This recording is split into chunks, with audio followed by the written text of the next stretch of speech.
Se você chegasse pra mim há 2 semanas atrás e me dissesse que o Steven Spielberg conseguiu a proeza de fazer um filme de ET ruim, eu ia duvidar muito, eu ia rir da tua cara. E você ia rir da minha e me chamar de otária e falar que eu estou botando muita fé naquele homem. Mas antes de qualquer coisa, oi pessoal, tudo bem? Eu sou a Carol e este é o Cá Entre Nós, que é o quadro do canal onde eu falo sobre tudo que eu gostar ou não. Muitas das coisas vai ser sobre filmes, sobre livros, sobre as coisinhas de nerd, de cultura pop que eu amo muito. E eu quero trazer isso pro canal, porque o canal é meu e é a minha casinha, e sejam bem-vindos à minha casinha. Mas antes de qualquer coisa, deixa o like, compartilha, se inscreve, o canal tá no início, então tudo isso me ajuda bastante. No momento, eu tô com 238 inscritos, e saber que tem 238 pessoas que gostam de mim, eu acho um pouco loucura ainda. Mas, gente, antes de começar qualquer coisa sobre essa análise, eu quero deixar 2 coisas bem claras sobre esse vídeo.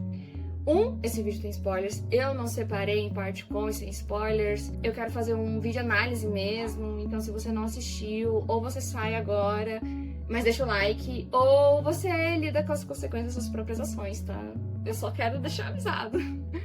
E a segunda é que eu amo muito ficção científica. Eu amo fins de mundo, eu amo dinossauros, eu amo Godzillas, eu amo mechas. E, obviamente, eu amo alienígenas e a ficção científica de ETs. E um fato curioso é que eu tenho um pouco de medo do ET, que é a cabeçudinho, zoiudinho, não sei, ele me dá uma gastura de ver. Pra assistir o Ninguém Vai Te Salvar, eu acho que esse é o nome do filme, eu tive que assistir com o Marlon, eu tive pesadelo à noite, realmente me dá uma gastura. Mas é uma coisa que eu gosto, então eu que lido com as minhas próprias com as consequências das minhas próprias ações. Ou seja, galera, eu sou basicamente uma testemunha de Steven Spielberg. Gente, Jurassic Park é o filme da minha vida. Eu sei os 3 Jurassic Parks de cor. Eu vi todos os Jurassic World no cinema. Eu gosto muito do Guerra dos Mundos do Spielberg. Então, quando eu soube que o Steven Spielberg ia fazer uma ficção científica um tanto hard, uma ficção científica com alienígenas de volta, uma ficção científica que, de acordo com ele, ia fazer as pessoas duvidarem da sua própria fé e acreditarem que os aliens estão entre nós, eu fiquei muito hypada, galera. Ai, nossa, como eu tava animada pra esse filme. Gente do céu, o trailer me deixou animada. Daí eu falei com meu namorado. A gente acabou não assistindo esse filme no cinema porque quando a gente foi no shopping não tinha cadeira. Nisso eu deixei pra assistir em casa e graças a Deus eu não gastei um tostão pra assistir esse filme, porque a decepção que eu senti... Ai, ele me decepcionou no sentido pessoal, galera. No sentido pessoal. Fiquei muito brava, mas muito brava. Mas vamos falar sobre o filme? Bom, o filme ele começa com uma luta livre, uma entrega de pacote em troca de uma refém, uma coisa meio caótica e meio agentes especiais, que você olha e fala, mas o que tá acontecendo? E a gente é apresentado ao Daniel, que ele é o TI de uma empresa privada que cuida dos assuntos alienígenas, e ele roubou dados que são os pendrives e um artefato um tanto mágico desses alienígenas. E o pessoal, ele quer de volta deles, eles raptaram a namorada dele e ele tá fazendo a troca. Ele dá um jeito de fugir com a namorada dele e com esse objeto, daí nisso começa uma perseguição no filme. Tipo assim, o filme ele já chega com 2 pés na porta, com uma perseguição, e essa perseguição ela vai se estender até o final do filme, o que é uma coisa extremamente cansativa. Mas a gente vai desdobrar mais sobre isso conforme o vídeo vai acontecer. E enquanto o Daniel tá fugindo, a gente é apresentado pra Margaret, que ela é uma jornalista, ela é a moça do tempo, ela tem um namorado que é músico. No café da manhã deles, um passarinho vermelho, que é o head do Angry Birds, pousa e ela começa... Ela entra em um tipo de transe, uma espécie de um transe. No exato momento em que ela vê esse passarinho, ela meio que desbloqueia a maldição da Torre de Babel. Ela passa a entender todas as linguagens, as palavras, os meios de comunicação das pessoas.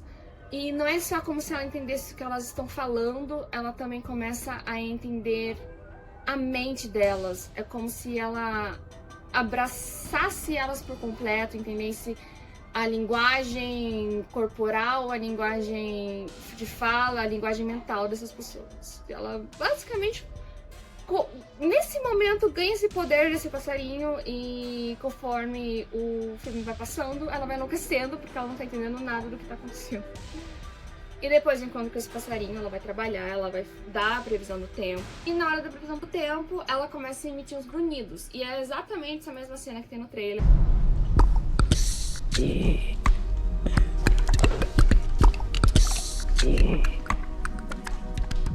Você entende o que ela diz? Eu ouço, mas é sem nexo, eu não consigo entender. Eu consigo. E essa cena, eu acho ela muito boa. A postura que a Emily Blunt tem pra fazer esses grunhidos, que é tipo a língua dos ETs, ela consegue mostrar uma postura física de alguém que tá... não sei, travado. É uma atuação corporal que eu acho boa. Ela é singela, mas ela é boa. Depois desses grunhidos, ela desmaia. Provavelmente muitas pessoas acharam que ela teve um AVC na frente das câmeras. Ela vai para um hospital. E antes de eu continuar, eu quero dar um adendo. Aparentemente, nesse filme, a Coreia do Norte tá causando uma terceira guerra mundial. E é isso, tá, gente? Esse negócio, ele vai ficar de fundinho, assim, aparece as pessoas um pouco desesperadas, aparece o pessoal um pouco desconfiado. Mas é uma coisa que fica tão de escanteio que, assim, eu só tô falando sobre isso porque talvez isso volte no futuro se eu lembrar de falar sobre isso. E enquanto a Margaret está no hospital, o nosso casal, que é o Daniel e a Jane, eles continuam fugindo. E a gente é apresentado ao vilão, que é o diretor / CEO / homem de terno, vilão de filme qualquer. Particularmente, eu já tô bem cansada desse tipo de vilão. O Noah, ele, como eu mesmo já disse, né, ele é o diretor dessa organização. Ele tá caçando os dois porque ele precisa do artefato. Existem 3 desses artefatos. Um artefato foi roubado por uma outra pessoa, que já ela volta. Temos o artefato do Daniel. E o Noah tem um artefato. E os artefatos, eles meio que são mágicos. Eles têm poderes que os humanos não entendem muito bem, mas ele consegue meio que, neste exato momento, te conectar à mente de outra pessoa se você estiver com ela em mente. E com isso, o Noah, ele não consegue entrar na mente do Daniel, mas ele não consegue entrar na mente da Jane.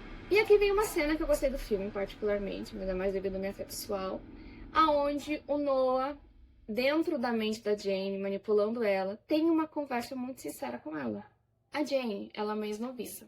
Ela saiu do convento, mas ela não perdeu a fé dela, ela só viu que a vida de noviça não era pra ela e tudo certo. E ela conversa com o Noah o que aconteceria com a humanidade se a gente descobrisse que nós não somos a única espécie inteligente na Terra. Assim, gente, cá entre nós, que é o nome desse podcast, a maioria das nossas civilizações, das nossas religiões, elas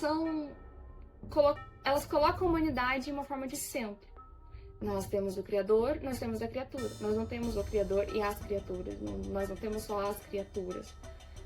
Tirando algumas religiões, eu sei que tem o pessoal lá do Astaxerô e tudo mais, mas a maioria das pessoas tem esse pensamento desde berço, e é um pensamento não só geracional, é um pensamento milenário. Então, o que aconteceria com a Terra, com os humanos, tanto na questão civilização, quanto na questão pessoal, na questão de crenças pessoais, se essa descoberta fosse divulgada para o público? E eu gostei muito dessa conversa que eles têm. Eu queria que essa conversa, que esse tópico, parecesse muito mais, porque já que é um filme sobre revelação, e uma revelação que vai, tipo, mudar o modo que a humanidade pensa, eu queria que o filme trazesse muito mais essas questões filosóficas, essas questões sociais, essas questões até políticas. A única coisa política que a gente tem nesse filme é a Coreia do Norte, que tá lá falando sei lá o quê. E o filme não... Ele toca de volta no assunto depois, mas, assim, de uma forma muito genérica. E, basicamente, essa parte morre aqui. O que é triste, porque eu queria muito ver mais. Mas, bom, enquanto a Jane tá no controle do Noah, ela tenta atuar contra o seu namorado, mas ela consegue se controlar. Ainda mais que ela usa uma cruz pra poder se machucar e livrar-se do controle do Noah, que é uma coisa que eu acho muito legal. O filme tentou trazer uma pauta de descoberta de ciência com religião, mas depois se joga de escanteio e vai com Deus e... Ai, gente, realmente eu comecei a ficar decepcionada com o filme aí. Isso era tipo, sei lá, 40 minutos de filme, um filme de quase 3 horas. Mas voltando, até porque eu dou muito rodeio, depois que a Jane atua contra o seu namorado, eles fogem, eles vão parar para um motel. O Noah consegue pegar um pouquinho do controle da Jane de volta e ele descobre onde eles estão. O Daniel deixa a Jane fugir com o artefato e ele se deixa ser pego. E depois disso o roteiro meio que esquece dela. O filme, ele é muito uma foge, persegue, mas ele só consegue perseguir 2 pessoas ao mesmo tempo. Se desdobrar pra 3, você esquece da terceira. E depois a Jane volta, tipo, umas 3 cenas e é isso. E eu acho que ela seria a personagem ideal pra aprofundar o tema que eu queria que aprofundasse. Mas agora que ela se foi, o tema foi com Deus também. Enquanto isso a gente tem o Hugo. O Hugo, ele é o homem que convenceu o Daniel a agir a favor dos ETs pra poder divulgar isso ao mundo. E a gente não sabe nada sobre o Hugo e a gente sabe que o Hugo tá construindo uma casa e um cenário. É basicamente isso, é uma coisa que se conecta lá no futuro e... Assim, gente, o filme ele é separado em personagens, então... Você vai juntando as peças conforme o filme vai passando e saibam que o Hugo existe. Mas enquanto isso, e a Margaret? A Margaret, ela tá no hospital, ela acha que ela pode estar desenvolvendo algum tipo de doença, tá fazendo uma ressonância com o namorado dela que tá acompanhando ela. Ela vê alguns homens lá fora e esses homens são da FBI, eles querem conversar com ela e ela começa a ler a mente desses homens. E nisso lá ele fala, eles não são da FBI, eles querem me pegar e eu vou fugir. O namorado dela foge com ela, ele meio que acredita, mas não acredita nas coisas. É um pouquinho engraçado essa fuga dela, sabe? Tem um momento de, confia em mim, de invade o quarto de uma idosa, de tenta passar em cima do celular com o carro e a pessoa não conseguir. Tipo assim, é um pouquinho de humor que o Spielberg normalmente coloca nos filmes. É engraçadinho, mas eu não gostei do namorado da Margaret, então... Assim, gente, se eu não gosto do namorado da personagem... Eu normalmente não gosto da cena que ele tá, gente? Eu tenho esse problema. Então, se o arco do Daniel é fugir, o arco da Margaret é encontrar. Porque ela sabe o nome do Daniel e ela só sabe que ela precisa encontrar o Daniel. Então, ao mesmo tempo que ela tá fugindo dessas pessoas da FBI, ela tá tentando encontrar o Daniel. Por algum motivo, porque uma força maior tá levando ela a isso, ela parte pra encontrar o Daniel, em algum momento ela abandona o mala do namorado dela. Ela dirige, se não me engano, pro sul ou pro norte e vai até o Daniel. E como é o encontro dos nossos 2 protagonistas? O Daniel, ele tá sendo interrogado em um barracão pelo Noah. E a Margaret, ela só chega lendo a mente das pessoas. Ela chega falando algumas coisas pessoais, alguns códigos. E ela simplesmente entra em uma instalação oficial secreta, como se alguém estivesse indo pro shopping. Ela entra no trailer onde eles estão e aqui vem uma cena que eu acho muito bonita, quando a Margaret encontra com o Noah. Porque a atuação dos dois é muito boa, eles têm uma atuação de tipo, eu não sei quem você é, eu sei que você é importante pra mim, eu sei que eu te conheço de algum lugar. É uma coisa muito sentimental, sabe? É uma atuação muito bonita, o jeito que a Margaret olha pro Noah é um jeito tão fraterno, tipo assim, é realmente muito bonito, é um tipo, eu não sei quem é você, mas eu confio em você. E essa cena eu achei bem legal mesmo. Tipo assim, gente, o filme não é ruim, quer dizer, o filme é ruim, mas os atores são bons. E eles tiraram muito leite de pedra, principalmente a Emily Blunt. Só que um momento bonitinho acaba e eles fogem de volta. Gente, esse filme é uma perseguição. Nisso, a gente já tá, tipo, em 1h40 de filme e eu ainda não vi ET. Tipo assim, eu tenho um vídeo de ET e é isso. Tipo assim, gente, eu queria... Gente, eu não sei se, tipo... Não que eu esperava um Paul, sabe? Uma road trip com ET, mas, gente, eu esperava pelo menos deles mais em cena, gente. Um documentário do ET de Varginha mostraria mais ET de Varginha do que isso. E durante a fuga deles, a gente tem a maior cena de ação, creio eu, desse filme, que é uma cena onde o carro bate num trem, eles têm que subir em cima do vagão. É uma cena boa, na vida real essa cena não aconteceria, porque o trem pararia, o trem tem sistema pra parar. Mas é uma cena muito boa. A Margaret, ela tem uma crise de pânico, ela fala algumas coisas sobre ela fala de pesadelos, ela fala que ela tem medo, ela fala que ela tem medo de ficar igual o pai dela. Ela se abre muito e é nesse momento também que a Emily Blunt, ela brilha muito como atriz, porque ela é uma atriz muito boa, tentando salvar um roteiro muito ruim. E depois da cena de ação, finalmente a Margaret e o Daniel se encontram com o Hugo. Vocês lembram que eu falei que o Hugo estava construindo uma casa? Então, essa era simplesmente a casa de infância da Margaret. E por que que ele tá fazendo isso? Ele quer que a Margaret tenha uma espécie de regressão naquela casa. Porque eles acreditam que quando a Margaret e o Daniel eram crianças, eles tiveram algum tipo de experiência e eles descobrindo o que essa experiência foi, vai desbloquear para eles a chave para eles poderem exibir esse segredo para o mundo. E agora a gente vai vir para a cena da regressão, que na minha opinião é a melhor cena desse filme. Ela é muito bem feita. Se você gosta de ficção científica, tem muitas coisas que são muito recorrentes de você ver na ficção científica. Eu sinto que ela foi muito bem dirigida, ela é muito bonita de se ver. É muito legal a forma que ela foi imaginada, que basicamente é que um dia, na sua casa, a Margaret, ela estava dormindo, ela devia ter uns 8 anos, ela via alguns animais entrarem na janela dela. Se você sabe um pouquinho de casos de abdução e contatos de terceiro grau, às vezes as pessoas elas não conseguem processar o que elas estão vendo e elas veem animais. Então você já conecta isso nessa cena e é uma cena muito bonita. Tem um cervo, tem uma raposa, tem um passarinho. E eles levam ela até uma casa na floresta. E é uma casa de João e Maria, algo muito bonitinho. E ela deita em uma cama bonitinha naquela casinha. O que acontece aqui no momento que ela tava, é que a casa que ela tava entrando não era uma casa, né? Vocês já podem imaginar o que é. Aquela caminha era uma maca e os animaizinhos não eram animaizinhos.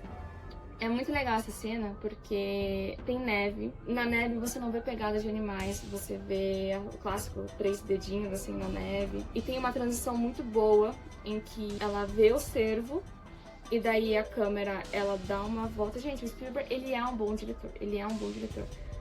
A câmera dá uma volta, você vê dedinhos no rostinho dela. E daí, quando volta, você finalmente vê o alienígena. Gente, tipo assim, isso já é umas 2 horas de filme, gente. Umas 2 horas de filme, eu juro. E nisso ela olha pro lado, tem o Daniel lá também pequenininho. Eles dão as mãos. E meio que nesse momento eles receberam dons. O dom da Margaret, como eu já falei, é entender todas as línguas e a forma de pensar das pessoas. E o dom do Daniel é fazer matemática. E esse dom não é usado o filme inteiro. Tipo, em nenhum momento ele para fazer uma matriz. Pra fazer uma báscara, pra calcular uma probabilidade. Assim, gente, Daniel tem poder e é isso. E assim, é coisa tão jogada de escanteio. Mas também queria fazer sobre isso no filme, né? Não tem muito o que fazer. Você vai fazer conta pra você divulgar uma coisa na internet? Não, né? Mas, como filme, não é um filme de alienígena, sim é um filme de perseguição. O pessoal do Noah chega e a Margaret, ela está com um daqueles... com o segundo artefato. Lembre, um está com a Jane, outro está com o Noah e agora um está com a Margaret. Essa parte foi uma parte que eu não gostei do filme, eu achei muito idiota, pra ser bem honesta. Ela basicamente deixa a casa e todos invisíveis. Tem tipo, eu tropecei aqui na casa, estão tentando invadir a casa. Mas, assim, gente, uma coisa bem Spielberg. Você consegue imaginar muito Spielberg fazendo isso tipo em ET, então assim, é um traço dele. Tá com a direção boa, o humor também é um traço dele. E eles conseguem fugir de volta, porque o filme é uma perseguição. E agora, gente, a gente chega no arco final. A Margaret, o Daniel e a equipe, eles vão pra emissora que a Margaret trabalha. O intuito deles é fazer um grande broadcast live pro botão da Globo e colocar pro mundo inteiro todas as filmagens e fazer a grande revelação que eles podem ter. E nesse momento, eu acho que podia ter voltado aquele discurso de como que a humanidade vai reagir? Mas não. Vamos só fazer uma live e vamos contar fofoca pra todo mundo. Obviamente, o Noah chega, ele com a sua equipe cortam as luzes, depois cortam o gerador. Neste exato momento, o roteiro lembra da Jane, a Jane chega no meio daquela operação, pessoas armadas, uma civil qualquer chega e ela entrega o dispositivo pra Margaret. E neste momento finge que o case do microfone de lapela é o dispositivo. Ela com o seu poder incrível, porque enquanto ela é super poderosa, o Daniel tem nada, lembre-se. E ela consegue de alguma forma fazer uma energia e ela faz com que todo o estúdio volte a funcionar e eles possam fazer a live. E nesse momento, o Noah desiste. Tipo, eles passaram o filme inteiro perseguindo a equipe dele com armas atirando. E se a equipe dele quisesse, ela podia ter desvivido o Daniel e a Margaret diversas vezes, mas eles não queriam isso. Até porque eles são os nossos protagonistas, né, galera? Ele simplesmente manda todo mundo pra casa, senta e olha e fala: eu vou assistir o que vai acontecer aqui. Eu vou assistir, eu aceitei que eu perdi. Pelo menos eu vou colocar vivo, né? E daí a transmissão ao vivo começa. E o jornal começa a reproduzir mais de 50 anos de arquivos alienígenas. É uma cena muito legal. Mostra os outros jornais do mundo mostrando também. Fala que, mas isso aí, não, mas a gente já passou pelo filtro, isso é real. Os arquivos dos Estados Unidos não estão censurados. Daí, finalmente, alienígenas aparecem.